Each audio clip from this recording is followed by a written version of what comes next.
The Tudors Dynasty Podcast. Hello and welcome back to the Tudors Dynasty Podcast. I'm your host, Rebecca Larson, and today I am joined by a very special guest, Dr. Peter Stiffell. Peter, welcome. Thank you so much, Rebecca. Hello, and hello, everyone. It's I such a wonderful day to do this. it's a beautiful day. I'm so excited to have you on the show because this is your first interview since you earned your PhD. Congratulations. Thank you so much. Yes, no, it was just over a week ago, nearly 2 weeks ago now. So I'm a new doctor. Hello. I Yeah, it's love, very surreal. It's very surreal. well, you worked very hard for this. And why don't you let everybody know what it is that your PhD topic was? Yes. So I mean, I think most people by now know who I am. But I did the iconography of Queen Mary the First, so the daughter of Catherine of Aragon and Henry VIII. So I basically looked at all of her paintings, coins, medals, and any other sort of illustration which had her on. Because everyone always thinks about, oh, the Antonius More portrait or maybe the Hans Juef portrait. But there's more than two portraits of her. Everyone always talks about Elizabeth being this great patron of the art, and look at all these paintings of her. Or look at Henry's paintings, look at Edward's paintings, or look how wonderful they are. And then when someone asks, oh, what about Mary? Oh no, don't worry about that. She's not important, don't worry about it.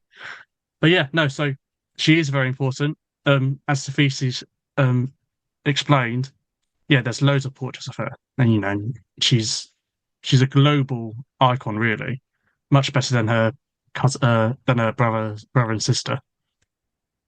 Okay, so the question now has to be, out of all of the tutors to choose, what drew you to Mary over, say, Elizabeth or Edward or any of the Hmm. monarchs, to be honest? Oh, it's a really good question, actually. So I guess it's at school you always learn about Bloody Mary, what a evil woman she was. Um, and then it was during my A levels, so 17, 18. We were watching The Tudors, Jonathan Rhys-Mears, the one that you shouldn't really like, but everyone secretly does. And I started watching Mary's story because I knew the basic history, but I never knew her childhood really, and the struggles that she grew up with. Um, yeah, and you started watching that, and then also you read the books which then accompany that, and then you start getting into the academic stuff, and then you just find this figure who's absolutely fascinating, and amazing because she was our first queen regnant. I know people talk about Jane Grey and Matilda, but that's another issue. But in terms of my eyes, Mary's the first woman to become Queen of England in her own right. And it's just, after everything her dad tries to do to stop her from becoming Queen, she basically puts two fingers up to her and says, actually, unlike my mum, and my grandma, we women can rule England. And, and that set the precedent for all of our queens. And there's a saying in England, we always do queens better than kings.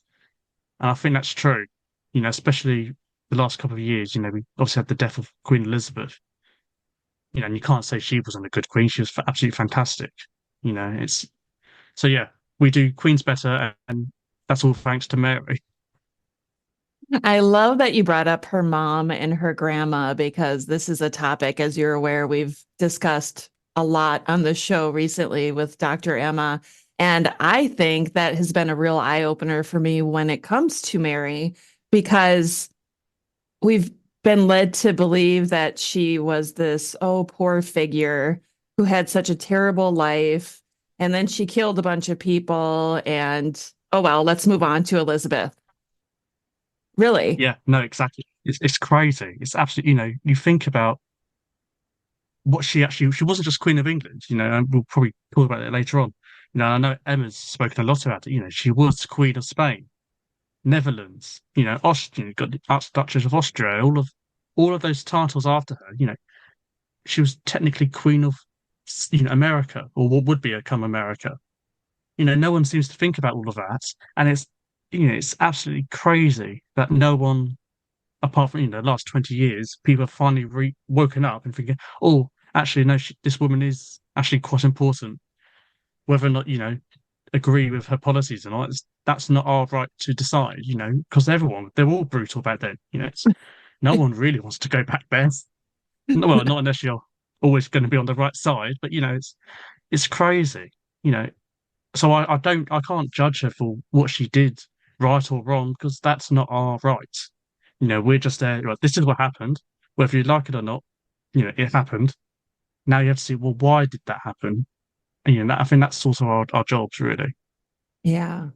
And she had such an uphill battle to climb as the first queen regnant. I mean, being the first woman to rule a country, or rule England, I should say, what an achievement for her. But also, I can imagine how terrifying it was for her to know that she had to do it right. Well, exactly. After all those years of, and she was prepared, she did know what she was doing. But when the time actually came, she then had to, embrace her mother, her grandmother's spirit and say, right, I'm actually going to fight for this now because, I can't have my 9-year-old cousin coming in here. It's absolutely disgraceful. Well, Peter, speaking of disgraceful, of course, Queen Mary, we touched briefly on this already, has that nickname of Bloody Mary, and it has persisted throughout history. Mm. Can you maybe provide some context on the origins of this nickname and whether Yes. it accurately reflects her reign or not? Yeah, that's actually a really good question. And I had to actually ask my good colleague Joe Strachan about this. So it's not contemporary at all. So the first use of Bloody Mary is actually in 1658. So it's 100 years after she dies. So yeah, and it's all, it's Nicholas Billingsley. He wrote some either book or pamphlet. I can't remember exactly what it is, but it's called The Infancy of the World. And from what the gist of it is, it's basically, oh, Protestants are great, Catholics are bad. You don't want to be like good old Queen Mary, who's bloody. Yeah, so the nickname Bloody Mary actually comes from 1658, and it's all to do with when there was unease because James II, well, he's still Duke of York at this point, but he was. Everyone knew he would be the next king, and we didn't want a Catholic king for some stupid reason. But oh well, who cares? Yeah, I mean, it would have been great. I could see why they didn't want him, but yeah. So it's 100 years later. So everyone who actually knew what happened is dead by then. Right. Imagine So, that. It's not contemporary. It was no, created later to make her look bad. exactly, completely. I've not read what he's actually writes, but everyone, like I said earlier, everyone was bloody back then. So what's the difference? Are we going to say her dad's bloody for murdering all those people from the Pilgrimage of Grace, and all the, Buckingham, all of them? What about Elizabeth and her priests and Edward? Because a lot of people seem to forget Edward actually wanted to bring back the heresy laws in the first place. It's only because he died it didn't happen. So yeah, I mean, luckily, I think the name is going. Well, in academia anyway, it's no one talks about it anymore, unless it's Well, sort of a jokey way or just sort of a stab in the back. But I think yeah, so it's now we're trying to get the public to realise no, she wasn't actually bloody. Or if you're going to call her bloody, call all of them bloody, because it was bloody times. It really, the whole world was changing. yeah, it really was bloody times. And, Mm. they talk about Henry VIII murdering 72,000 people, I think is the number that I heard. And of course Yeah, that's he ruled for like 38 years or something like that compared to Mary's, what was it, 5 years? 5 years. Yeah, and okay, so she burnt what 200? I think over 238. I think that's the conservative estimate. Okay. But you have to realise because I mean I looked at this during my masters. These people they weren't just picked up off the street and went to get burnt. There was a whole legal process for this, and I was reading some of the case studies. Some of these people are given 2-3 chances. Mm. So obviously you stick by your beliefs, but if you wanted to really survive, how many chances does someone need before they get arrested?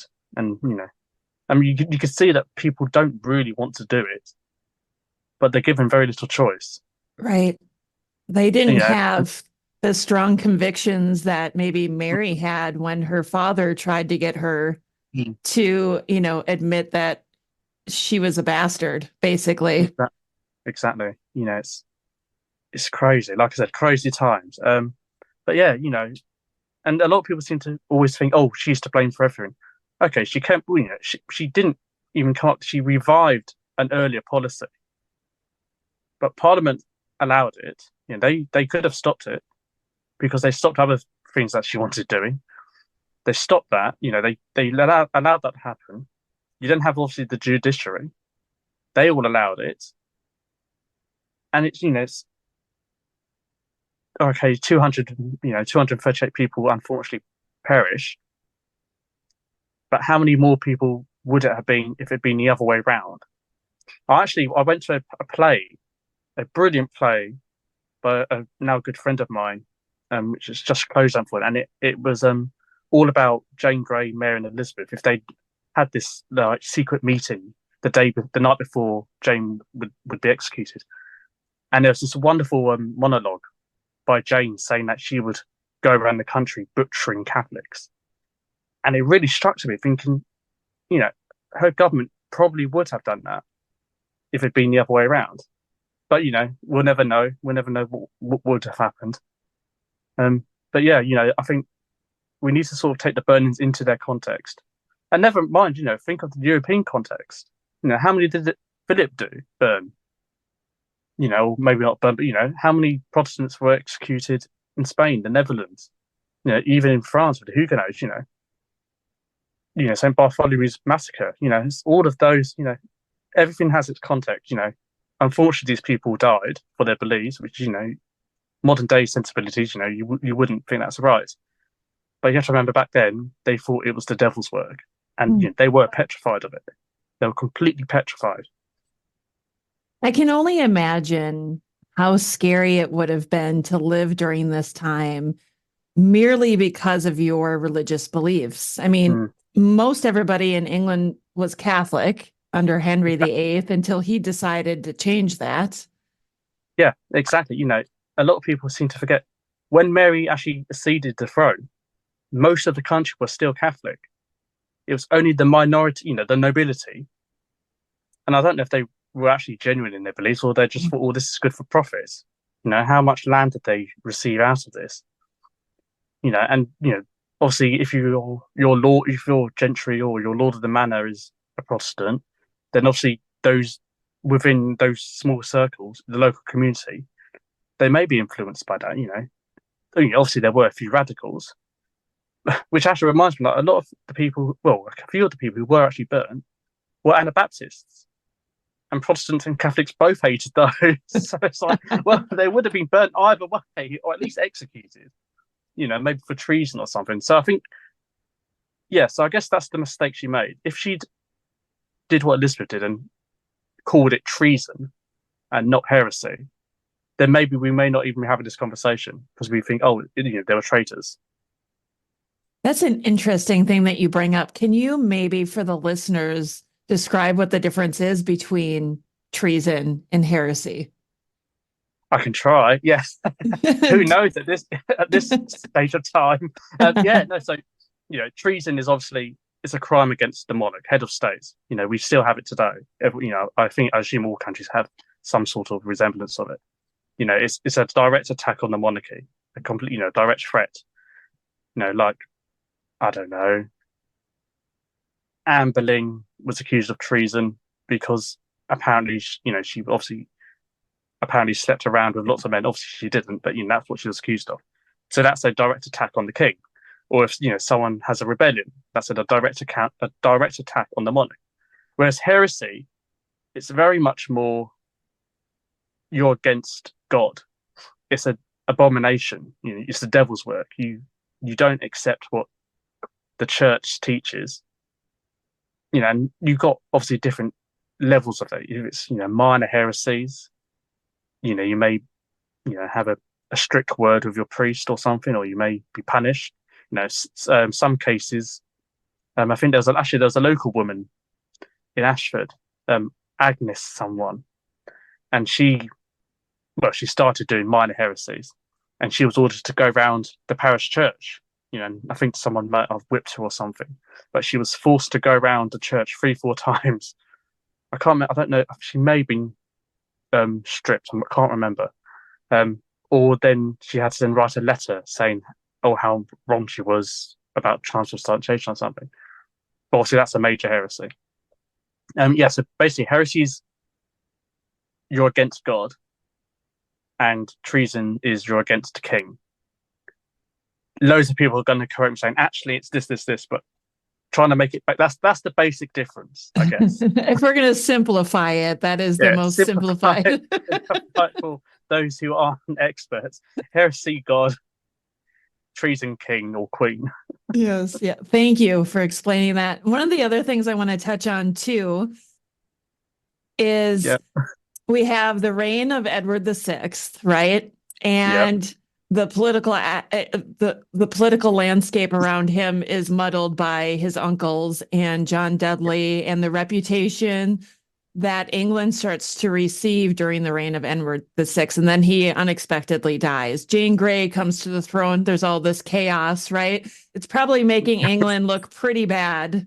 I know. Who would want to go to England at this stage? Right, they're like, steer clear. What? Yeah, stay clear. Whoever goes there doesn't come back. But yeah, no, it's crazy. Obviously Edward dies on the 6th of July, 1553.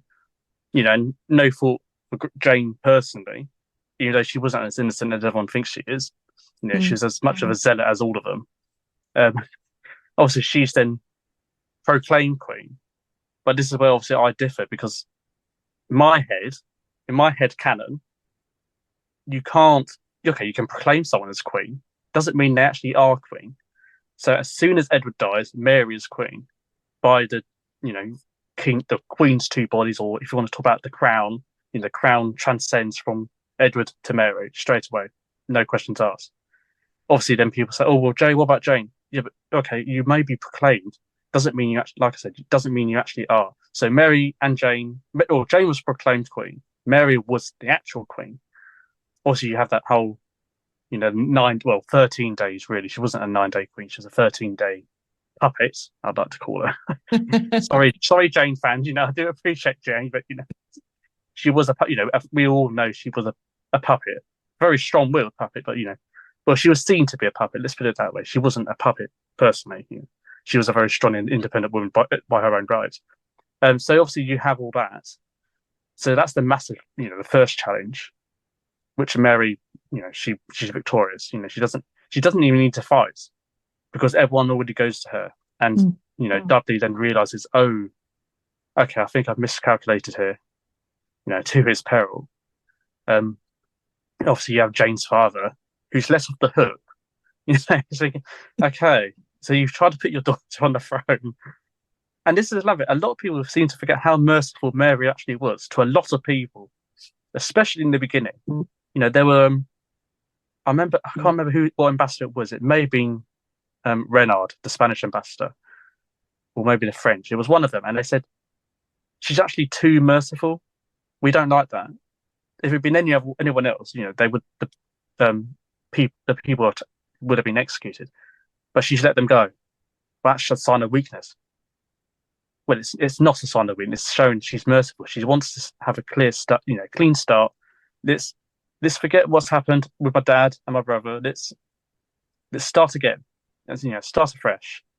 Obviously, it doesn't work out that way, because obviously you have Thomas Wyatt 6 months later in 1554, and you have that Wyatt rebellion. He doesn't like Phil and Mary marrying, so right, I know better than this, so I'm going to go march up to London with my, I think it was 5,000 men, 10,000 men. It was something like that. And obviously then Mary again. I mean, there probably were, there were fights within London. But technically, she didn't have to draw her sword, because she just went to the Guildhall and did that wonderful speech, which I'm sure we'll go into at some point. And again, it was not a peaceful end, but it wasn't a full-scale war on both occasions. Let's talk about that Guildhall speech, because I feel like it's been argued that Elizabeth kind of stole that from her later on. Have you heard that too? I think it's me who said it. Yes, it was me. It was me who said it, and a lot of people start getting angry because I said it. But no, it's that no, I mean, whether she stole it, borrowed the ideas, it doesn't really matter. The fact is, we know she said this speech, and I'm going to get it up because it's absolutely fantastic. Um, and Elizabeth does later borrow from it. The whole "mother of my nation," that sort of thing. It's Mary says it first, and it's actually recorded during the time, whereas Elizabeth's is recorded years later. So we know Mary actually did say this. Let me find it. Oh, here we go. Now, loving subjects, what I am, you right well know. I am your queen, to whom at my coronation, when I was wedded to the realm and to the laws of the same, the spousal ring whereof I have on my finger, which never hitherto was, nor hereafter shall be left off. You promised your allegiance and obedience unto me, and that I am the right and true inheritor to the crown of this realm of England. I not only take all Christendom to witness, but also your acts of parliament confirming the same. My father, as ye all know, possessed the regal estate by right of inheritance, which now by the same right descended unto me. And to him always you showed yourselves most faithful and loving subjects, and him obeyed and served as your liege lord and king. And therefore I doubt not that you will show yourselves likewise to me, his daughter. And then she goes on. And then, I mean, this is the great bit here. I cannot tell how naturally a mother loveth her children, for I was never the mother of any. But certainly a prince and governor may as naturally and as earnestly love subjects as the mother doth love her child. Then assure yourselves that I, being sovereign lady and queen, do as earnestly and as tenderly love and favour you. And I, thus loving you, cannot but think that ye as heartily and faithfully love me again, and so loving together in this know of love and concord, I doubt not that we together shall be able to give these rebels a short and speedy overthrow. And then she obviously goes into the whole marriage agreement, everything. It's like, wow, what a speech. That You is just imagine the amazing. scene. And while you were reading that too, it reminds me a little bit of Queen Elizabeth II, the way she spoke. There are a lot of similarities there as well. There really is, it's the whole mother of the nation. I mean, all monarchs really, from the Tudors onwards, sort of present themselves as the mother or father of the nation. I assume maybe, the Plantagenets did as well, but obviously, I'm not an expert in that. I assume most monarchs would try to present themselves as that. Yeah. And I assume it's the same in Europe as well. I mean, we'll have to ask Emma about that, because I don't really see Charles V as a father figure, really. But I mean, he may have been, I don't know. I dare not go into that territory. That's too complex. I was just going to say, and with all the weird incestuous stuff there, he could have been a father, brother, uncle, cousin. Yeah, brother, cousin, wife, sisters, who knows?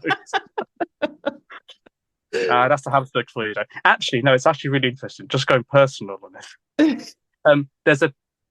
There's a portrait, I think it's in the Prada, but I've seen a few copies in England.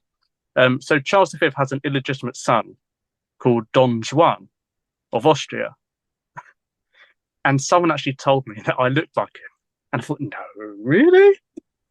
Apparently I do. Apparently I look like this illegitimate son of Charles V. But what's weird is obviously he was Austrian. And my name is actually from Austria. So, you never know. Wow. You never know. That's an interesting little Peter anecdote there. I know, yeah. So it's weird. And then you start wondering, oh, I study marriage, so I'm actually studying my cousin. Like, what? I mean, I don't know. It's up to your views. You can look up Don Juan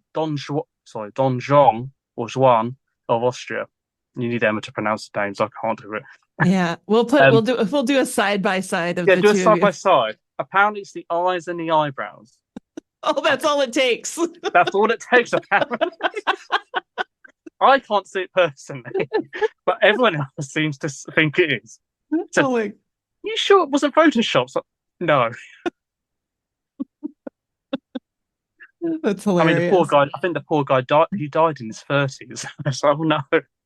Oh no, no similarities there. No, I None. hope not. Please. Oh gosh, no. Well, But yeah, let's that's just something off topic. I thought, no, I need to tell people because it's yeah, that's interesting. Let's talk some more about the Spanish monarchy and maybe Mary's. Oh, what is it I'm trying to say? Clearly, it was important to her to try and make England Catholic again. She yeah, had this great influence of her mother and her aunts mm, and her grandparents. When she came to the throne, I'm sure, and you can correct me if I'm wrong, I'm sure it was important for her to reestablish some of the things that they had set in place, but it was kind of a tricky thing for her to do. How did she navigate the politics and the religion of the time? yeah. No, that's a really good question. And I'm lucky, and I'm sure Emma's already mentioned this, but the Spanish and in the Anglo-Spanish policy, it wasn't a new thing. It's sort of a going, just carrying on normal, you know, because I think most of the alliances during the Tudor time, during the 16th century, were with the Spanish. Obviously, you had the odd French alliance every now and again, but most of it, like Henry VII and Isabel and Ferdinand, Spanish alliance to have Catherine brought over in the first place. Obviously, then you had Catherine of Aragon marry Henry, and then that alliance. And even though you had a few issues during the Great Matter, Henry did go back to Charles later on and say, actually, no, we do need you. So there was that, especially after Catherine died, they sort of went back to normal. And then obviously you had Anne of Cleves come over with the German side. But yeah, the Anglo-Spanish alliance sort of it just carried on. Um, I don't know. I don't think it happened during Edward's reign, but please correct me if I'm wrong. I think that was more French orientated. So then obviously when Mary comes back, it's sort of, oh, we'll just carry on with the Spanish as we always did. Because a lot of people seem to they make this big fuss about, oh, when she goes and tries to marry, when she does marry Philip, oh, we can't have all these Spaniards coming over here. But yeah, but we've always been like that. It's not nothing new. No one likes, even today, no one likes influxes of people coming over. You know, it's it's just an English thing. We don't like foreigners, even though we're all foreigners. But I think it's the one. one thing that people forget too, like when Catherine of Aragon came over, Mm, she came over with a bunch of servants. exactly. Her ladies married into Mm, the English, and so by way, a lot of the English people were also part ended up being half Spanish. Spanish. Exactly. Yeah. I mean, obviously, I think the biggest difference was obviously Philip's a man, not a woman. So people are a bit more. Oh, we can't have this, can't have this. Um, but yeah, no. I mean, the way she navigated it, because it was difficult. Doesn't matter what she did, people would still disagree with her. And there's accounts in the records. She has to scream. Imagine she's the only woman in this council. 20, 30, 40 people. I don't think they all turned up on every single day. But you're dealing with a lot of men. Half them, are your supporters. But obviously, she kept Edward's council as well, or at least some of them, because you needed those experienced statesmen. And she can't trust them. I mean, she can't trust anyone. She's been betrayed so many times by different people. She's the only woman. She has to scream just to try to get attention. And I think she wondered. She says at one point that you would never have treated my father like this. So how dare you treat me like this? And she goes on and she always tries to bring herself back to her father because that's the only way they listen, which is a shame. So it is sort of her inner Isabella coming out. So if you do not do what I say, I can be like my father. I don't want to be, but I will. And unfortunately, she does have to act like her dad every so often. It's crazy. Yes. It's unfair. It's clearly it It was really sexist is. at the time, but it was a different time, obviously. Um, Yeah. I would like to transition a little bit to your specialty and Okay. We can talk do that. about talk about how she presented herself to the Yeah. public. What was the very first thing that she commissioned? Was it a coin? Was it a portrait? Ooh. Oh, you love the difficult questions, don't you? Sorry. Oh, those. No, no, no, no. Because it's a very valid question, and it's actually a question I was asked in Survivor. What did come first? And unfortunately, I can't tell you because a lot of these records they've either been lost or they were just discussed. Well, they've been lost. We don't know exactly when portraits. I mean, we can guess when portraits were made due to tests and other accounts, and we know when it was definitely present. So, I mean, I think your viewers are familiar with the Han Jeweth portrait, the big one with her in the gold gown, the one that very much looks like Holbein's Whitehall mural with Henry. They're complete mirror images. So she's standing in the middle, her hands are by her womb. She's very like a triangular notion, very center. We think it's 1554, early 1554, before Antonius Moore's one. So, it could be the first 6 months of 1554. In terms of coinage, I would assume the coinage was the first, because that's easier to do. You do have the legal roles, so the Michaelmas role, which I think, well, Emma's definitely spoken about it, and I'm sure your viewers have seen it before, where she's on that throne with the angels with her either side. We know when that was made because it has to be done before the 29th of September 1553, because that's when the legal term finished. So I would hedge my bets and I'll say that was the first image that we definitely know. There were a few other images that I think the French ambassador says, oh, she's had a painting made. We don't know if maybe that is the Jeweth one, or maybe it's the lost one, which we don't know yet. We don't know. But I would say the Michaelmas roll and the coins are definitely the first one. So like this beautiful, I mean, you can't see it probably, but this beautiful coin here, where she looks like a Roman empress. She really does. She has a closed crown. She's wearing a loose partlet. She's got a nice necklace and a cross.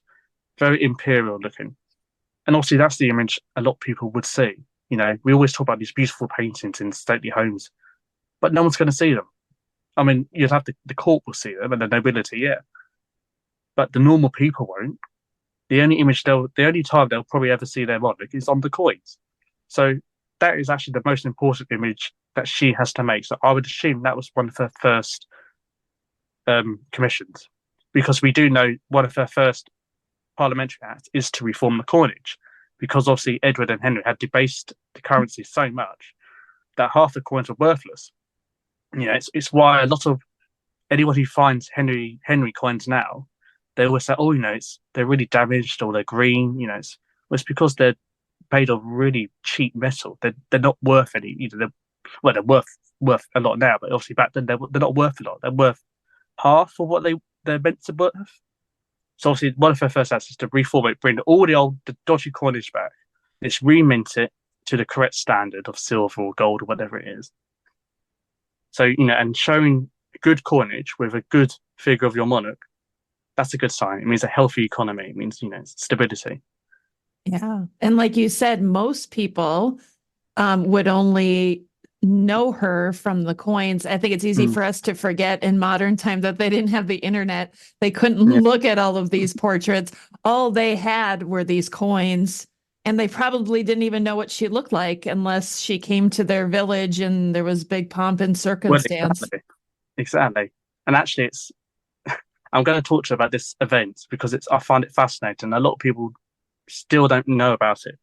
So I think it's about 1556. We're not actually sure of the date of it, but we know it's sort of around this time because Mary goes and visits her cousin, Cardinal Pole, the papal legate, and he has a place in Croydon, which is in London for your international views. It's around there. It's in central, well, near London-ish. Modern day London anyway. And we know that she went to visit him on the 18th of August, 1556. And years later, her lady-in-waiting, Jane Dormer, recounts a really interesting conversation, actually. So Mary, she did the first royal walkabout, and she didn't make a big fuss about it. She went in disguise. She disguised herself as a lady-in-waiting, and she went around with all of her other ladies, and she visited, she visited poor, not ordinary people. She went and shared their meals with them. It's fascinating. So you can imagine what they were eating or what they were sitting on. Very basic things. Anyway, this one time, she visits a collier. So he's a coal miner or a merchant or something that deals with coal. Anyway, he visits him and his wife, and she shares his meal, and they get talking, and it comes on to pay, what he does, and whether he's been paid or not. Turns out he hadn't been paid, and he hadn't been paid for quite a while. So she then says, "Friend, is this true that you tell me?" And he obviously says, "Yes, madam, the Queen's men haven't paid me, and that's probably why they're so poor." Anyway, she tells him, "Right, if what you tell me is true, I promise you I will go and talk to the Queen on your behalf, and we will sort this out." So anyway, she then leaves the house. She goes to Rochester, who's a comptroller, and this is about the next morning. And because she promises the guy beforehand, come the next morning to the palace, and payment will be waiting for you. And so, "Oh, thank you, madam." And she obviously goes back to court, finds Rochester, basically gives him a dressing down and says, "How dare you not pay this man? And how dare you not pay his colleagues? And what's going on? It's an absolute disgrace." And obviously, Rochester's like, "Oh, I'm so sorry. I'm so sorry. It was a mistake. And, I didn't know about it." Blame someone, whoever. Anyway, she basically hits him around the face and says, "I want this sorted. If you don't get it sorted, I would think very hard about where your position is." It's, "Oh, no, I'm sorry, Madge. I'm sorry, Madge. I'll sort it. Anyway, obviously, Mary then walks off. And Rochester tells Dormer, "How did she know we hadn't paid them?" And she says, "Well, she asked them." "What do you mean she asked them? Where'd she go?" "Well, she went and spoke to them." "What? She can't do that." "Well, she's the Queen. She can do what she likes." But what I like, and we don't know what happened. I hope the guy got paid, and you can then just imagine his face. He goes and gets paid, and then he maybe might look at the coinage, and I'm hoping the coinage is a good likeness. Thinks, "Oh my gosh, actually, do you know who I just spoke to?" And it's those stories. A lot of people don't seem to remember that. You don't have these grand displays like Elizabeth did on Henry. You don't have the big the pageants and those sort of things. It's very intimate. It's all done in secret as well. She doesn't tell people who she is. She wants to know the truth because she knows if she goes in person, they won't tell her the truth. And there's loads of accounts. She funds schools. She funds apprenticeships for boys and girls. She did it at least twice. She helped a carpenter and his widow. She always goes in private. She never does it publicly, which I find quite moving, actually. Because no one knew who she really was. But that's the only way to get the truth out of what's actually going on. It sounds like something her mother would have done. Definitely, I don't know if there's any records of her doing it, but it's definitely something I think maybe, I think lots of queens probably did it, but we just don't know about it. But luckily, thanks to Jane Dormer, we do know Mary did this. I can't think of a time Elizabeth did it. Not on the top of my head. Maybe or someone else knows one. But all the only Elizabeth ones I can think of, obviously grand displays. It's the Queen, so you spend all this money trying to prepare for it. Whereas this is just Mary just going down the streets. Completely. She obviously had protection and people were obviously around her, yeah. But no one knew it was her, which I find really, really moving. Mary almost seems a lot more humble than you would expect. Definitely, I think she's one of those dual personalities. She can definitely tell you when she's the Queen, and you feel that presence. You do feel her family's anger. But she's also a very humble woman, a very private woman as well, I think. She didn't like big displays. It's why she didn't have, massive. I mean, she loved, she did like pageants and all that sort of thing, but she didn't have progresses. And lots of people say, "Oh, it's because they had no money and she didn't prioritize."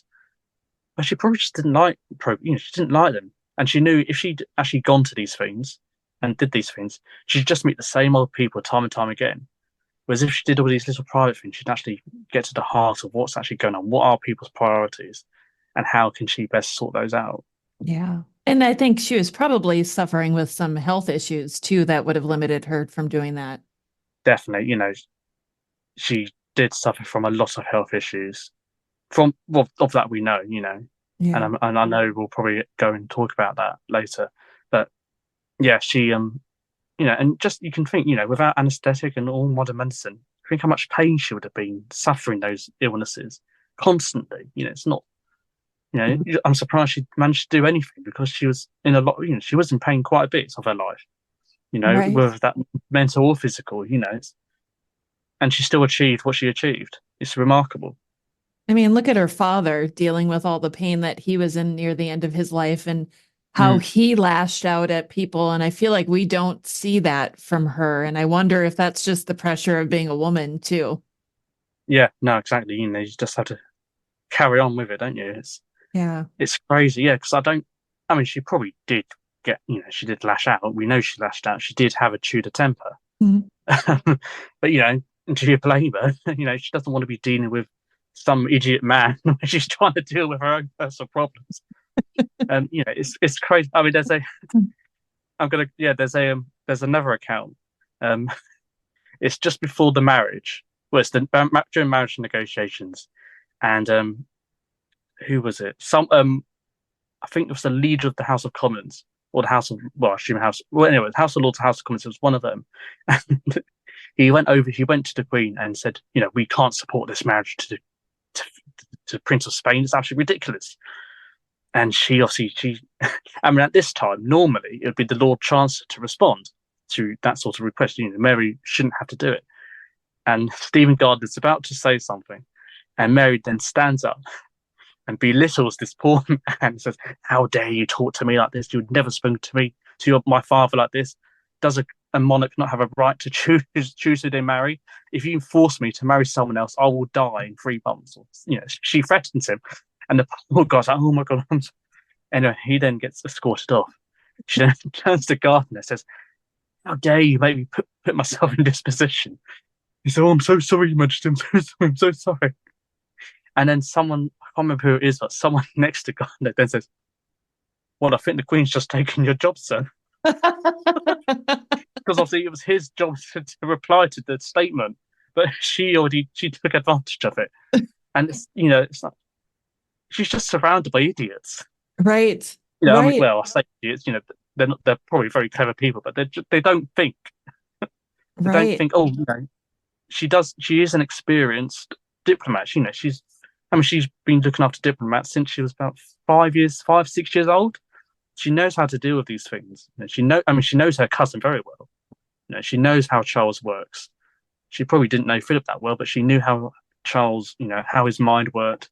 And it's all mind games. It's when she sends letters to him, it's not her in desperation. She knows what will get his attention, how he will respond to get what she wants. It's all about, whose trap is whose. Mm-hmm. And Right. and we're just realizing how complex that sort of diplomacy really is. So when she wanted to marry Philip, the biggest concern was that we'd have a Spanish king. And so Yeah, she made it her mission, in my opinion, to show everybody that no, she was the queen. He was yeah, second to her. And she did this through portraits and through coin. Can you maybe explain a little bit without even like having to show the portraits or the coin? Maybe you can describe it a yeah. little bit. No, exactly. Yeah, that is a massive thing. How do you present a woman who is she is a queen, she's queen in her own right. How do you present her husband, who is also king? Because he is king of, king of the he's Prince of Spain and he is King of England. That's his title. But there's a lot of work, especially around with Spanish scholars at the minute. And Emma's done some work on this as well. There is this big thing: was Philip? Should we call Philip King of England, Philip the First? And there's a big debate over whether or not you should or not. Is it a dual monarchy like William the Third and Mary the Second? Sort of, but not. It's not like that at all. they're both monarchs, and I do talk about it in the thesis. They are like it's like Isabella and Ferdinand. They're both joint monarchs. They're both independent of their own territories, but they do have influence in their spouses' territories. But Mary made it quite clear in the treaty, you will be called king, but you are not king, or at least you're not king in the traditional sense. Yes, you can deal with your military stuff, but that's your right because you're a man. That's your job. You're meant to go and fight. I'll look after the domestic policies, and he couldn't sign anything without her signature first. Whereas she can sign whatever she likes, and it's very interesting to see in the imagery. She's always the dominant figure. There's lots of she's always on our left, but it's their right. So I'll say our left because it's easier to visualize it. So she's on the left until they marry in most of the documents. And then even then, doesn't always work. So she stays on the left until 1556. There's a few attempts of trying to work out, how do we present him? Sometimes they're presented on their own, which doesn't work. It was only in 2 documents I found that.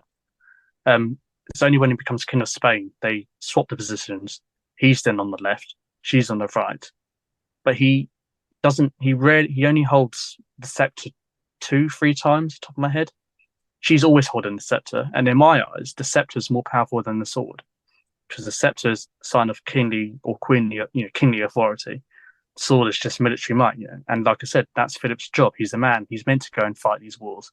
She's the ruler, and it's in terms of the Great Seal.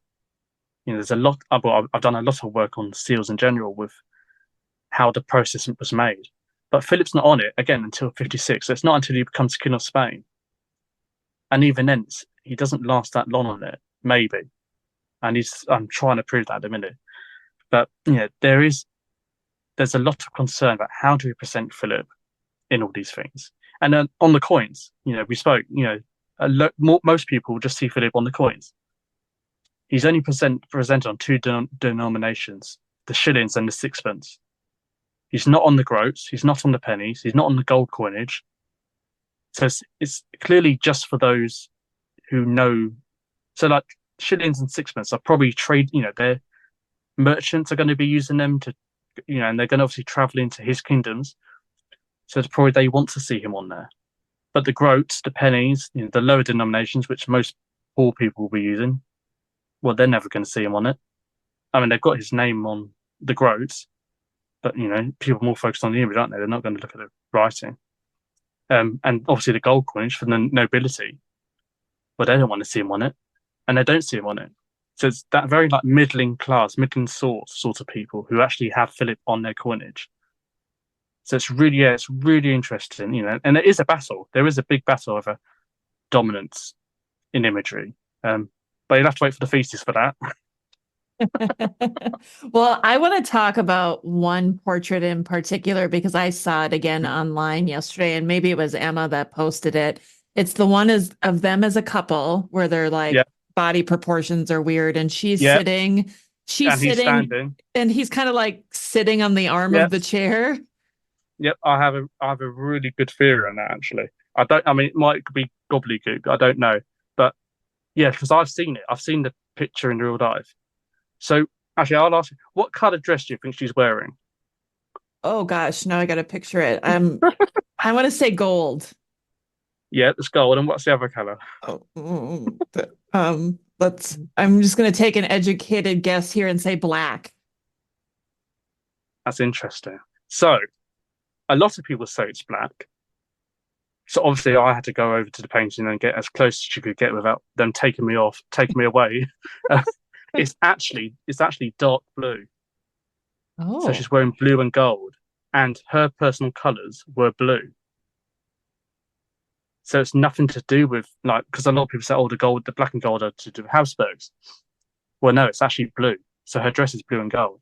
So that's really interesting. But what I find interesting about that portrait is that I don't think Philip was meant to be standing originally. I think they've changed it because they've realised they can't have him sitting. Because if he sits, it means that he's got the same authority as her.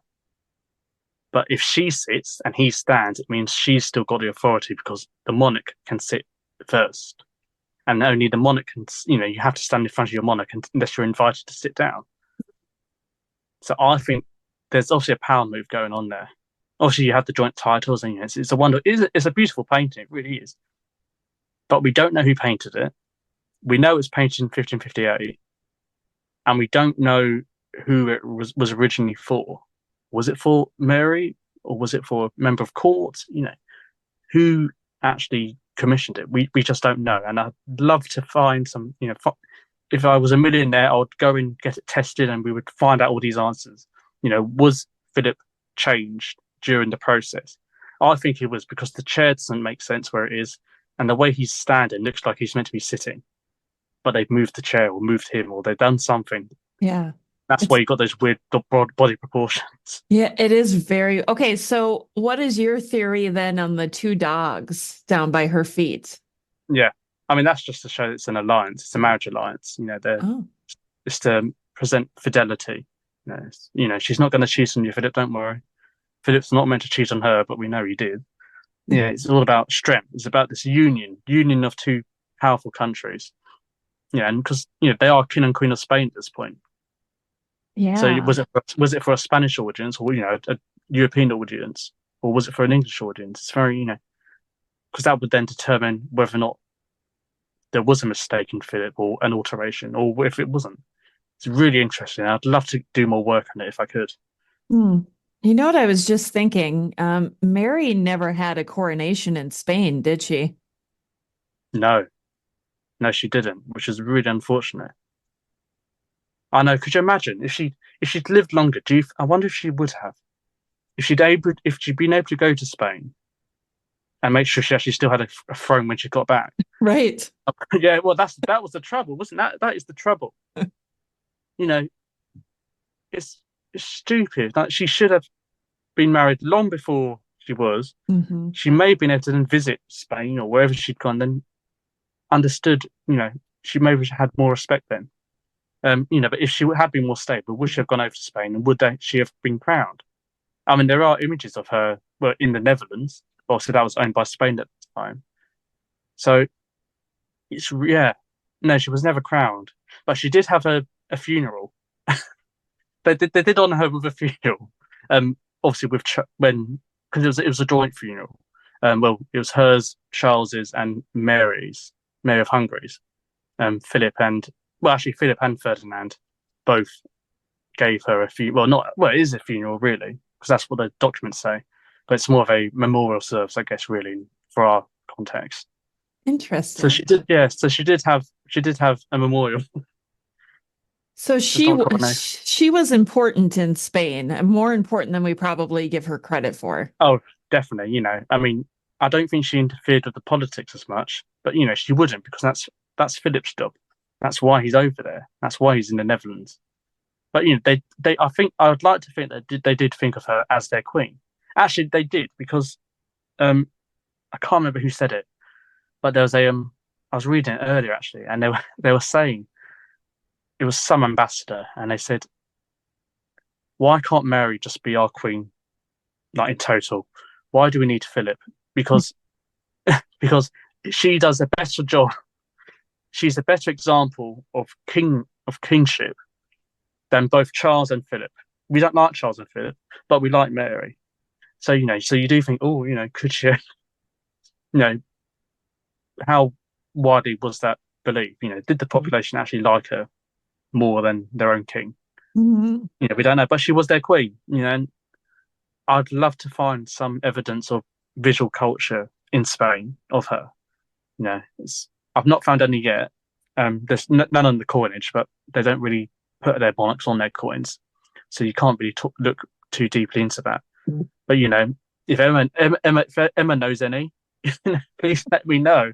I was just going to say, if anyone knows, also you have the paintings, but I'd love to know if there's any local gentry have paintings or something. What sort of images do they have? It'd be really interesting to know how widespread it was, because we know her portrait was sent across to Spain, and it was sent to members of the Golden Fleece. So lots of Habsburgs and courtiers in Europe did have an image of her, because that's why there's so many of her in Europe. It's why there's loads in Austria, and there's one in France, and there's obviously some in Spain. So that she did get around with her portrait, and actually that's quite important, because in terms of portraiture, a lot of people saw the portrait as the physical embodiment of the person. It's like their proxy. So as long as the portrait's there, it means they're present, which actually gets into a funny story with Philip, but we can talk about that in a minute. I want you to talk about it right now. So, and I need to, I think it's 1557. I may be 1556. I think it's 57. So anyway, yes, it's 1557. So there are they're rumors, but they're not really rumors. They're all based on fact. A lot of people said this happened. Mary was told Philip wasn't coming back anytime soon. And as a typical Tudor, she got very angry. And she was in the privy chamber. And there was a portrait of him hanging up. So, like I said, it's the proxy. So when they're not there physically, you've got a painting of them to show that they're present. Anyway, depending on who you believe, she either ordered it to be taken down and carried off, because if he can't be bothered to come back to his wife, then what's the point of having a picture of him, which obviously removed his authority, or she kicked it out. I like the kicking version, because I could just imagine that in some film or drama. She tears the portrait down, she throws it out, and she screams, and where is my husband? How can I have a child without my husband?